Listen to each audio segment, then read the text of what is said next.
आज से नया सेगमेंट एक हम शुरू कर रहे हैं जिसमें कोई भी आप लोग लाइव आकर कोई सवाल जवाब पूछ सकते हैं। नीचे दिए गए ईमेल और व्हाट्सएप पे आप मैसेज करें, हम आपको बुलाएंगे, हमारी टीम आपको बुलाएगी और जो भी समस्या हो या कोई भी सवाल हो हम कोशिश करेंगे कि बिल्कुल उस समस्या का समाधान हो सके और आप बिल्कुल संतुष्ट हो सके। तो आज हमारे सामने प्रियंका जी हैं। तो प्रियंका जी सबसे पहले ये बताइए आप करती क्या हैं? मैं एक स्टूडेंट हूँ और कॉम्पिटिटिव एग्जाम की तैयारी करती हूँ। ओके, तो कंपटीशन की तैयारी कर रही हैं आप। तो क्या सवाल है आपके? मेरा सवाल कर्म और मेहनत से है। किन्हीं का मानना है कि जो भी हमें मिलता है जीवन में वो हमारे कर्म के हिसाब से मिलता है। जिस तरह का हमने कर्म करके आया हुआ है उस हिसाब से हमें मिलता है। किन्हीं का मानना है कि नहीं, आप मेहनत करो, मेहनत हार्ड वर्क रहेगा तो आपको सक्सेस अवश्य मिलेगा। तो मुझे यहाँ पे कंफ्यूजन है कि आखिर दोनों में कौन सही है, मतलब ज्यादा महत्वपूर्ण कौन है, हमारा कर्म या हमारा मेहनत? तो करेक्ट। इसके बारे में आपका क्या है? आपका पर्सनल ओपिनियन क्या है?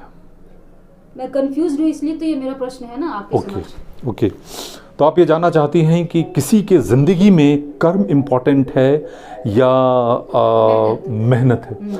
तो मैं आपको ये बताना चाहूँगा कि जैसे एक पेड़, आपने एक बीज रोपा, आपने कर्म किया जी। आपने एक बीज रोपा, लेकिन बीज रोप तो दिया आपने, कर्म कर तो दिया, लेकिन जब तक मेहनत रूपी आप उस पर पानी नहीं डालेंगी या खाद नहीं डालेंगी या उसको दूसरे जानवरों से प्रोटेक्ट नहीं करेंगी, तो जब मेहनत आप करेंगी तो जो कर्म आपने किया था वो कर्म एक रूप, विशाल रूप नहीं ले पाएगा। तो उसके लिए तरह तरह से आपको खाद डालना पड़ेगा और बहुत कुछ उसको प्रोटेक्ट करना पड़ेगा। तो जो कर्म आपने किया था और मेहनत, मतलब देखा जाए तो दोनों एक दूसरे से इंटर कनेक्टेड है। तो दोनों का जीवन में होना बहुत ज़रूरी है। अक्सर आपने देखा होगा कि बहुत बड़े जो सुपरस्टार्स होते हैं उनके लड़कों को ब्रेक मिल जाता है। उनके कर्म बहुत अच्छे थे, ब्रेक तो मिल जाता है, लेकिन आपको पता है कि उनको वहाँ पे सस्टेन, मतलब खड़े होने के लिए कितना मेहनत करना पड़ता है। फाइट सीखते हैं, मतलब डांस सीखना पड़ता है, सुबह सुबह जिम जाते हैं, डायलॉग की प्रैक्टिस करते हैं, घुड़सवारी सीखते हैं, न जाने क्या क्या नहीं करना पड़ता है। कभी किसी एक्टर से मिलिए और उनसे पूछिए कि आपका सुबह से रात तक का मतलब क्या रूटीन है, तो तब पता चलेगा कि क्या रूटीन होता है। तो वहाँ पे भी कर्म, एक अच्छे फैमिली से बिलोंग होने की वजह से उनको एक ब्रेक तो मिल जाता है, लेकिन बेतोड़ मेहनत करना पड़ता है, तब जाके कहीं वो सफल हो पाते हैं।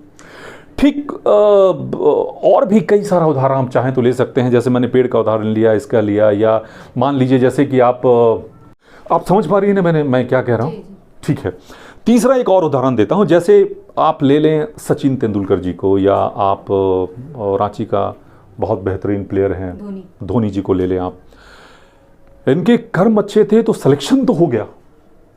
और भी सिलेक्शन क्यों हुआ? क्योंकि उन्होंने मेहनत बहुत करते थे, किया था, परफॉर्मेंस बहुत अच्छा दिया, तो उस मेहनत की वजह से उनको टीम में सेलेक्ट कर लिया गया। लेकिन सचिन तेंदुलकर जी का मैं देख रहा था और मैंने इंटरव्यू में सुना था, किसी ने उनसे पूछा कि 90 सेंचुरी मारने के बाद भी अभी आप प्रैक्टिस कर रहे हैं, सुबह सुबह 4 बजे आप नेट पे जाते हैं। तो उन्होंने कहा अगर मैं मेहनत नहीं करूंगा तो फिर कैसे हमें सफलता मिलेगा? तो कर्म, उन्होंने मेहनत किया तो अच्छे कर्म के रूप में इंडिया में टीम में सिलेक्शन हो गया। लेकिन जब उस चीज़ को मेंटेन करने के लिए इतना मेहनत करना पड़ता है, उनको इतना मेहनत करना पड़ता है, तभी उस चीज़ को बरकरार रख सकते हैं। तो कहीं ना कहीं दोनों इंटरकनेक्टेड है और आपको, मतलब दोनों का लाइफ में बहुत इंपॉर्टेंट है और दोनों एक दूसरे से जुड़ा हुआ है। मतलब दोनों इक्वल है, क्योंकि जब आप मेहनत करती हैं तो ही जाके जो कर्म आपने किया है उसको आप एक विशाल रूप आप दे सकते हैं जी। तो अभी आपको समझ में आया जी? अभी कोई कंफ्यूजन तो नहीं है? नहीं। चलिए, थैंक यू। तो अब फिर हम अगले एपिसोड में किसी नए जो भी आना चाहें हम उनके साथ मिलेंगे और उनके सवालों का जवाब देंगे। तब तक के लिए नमः शिवाय, गॉड ब्लेस यू, बाय।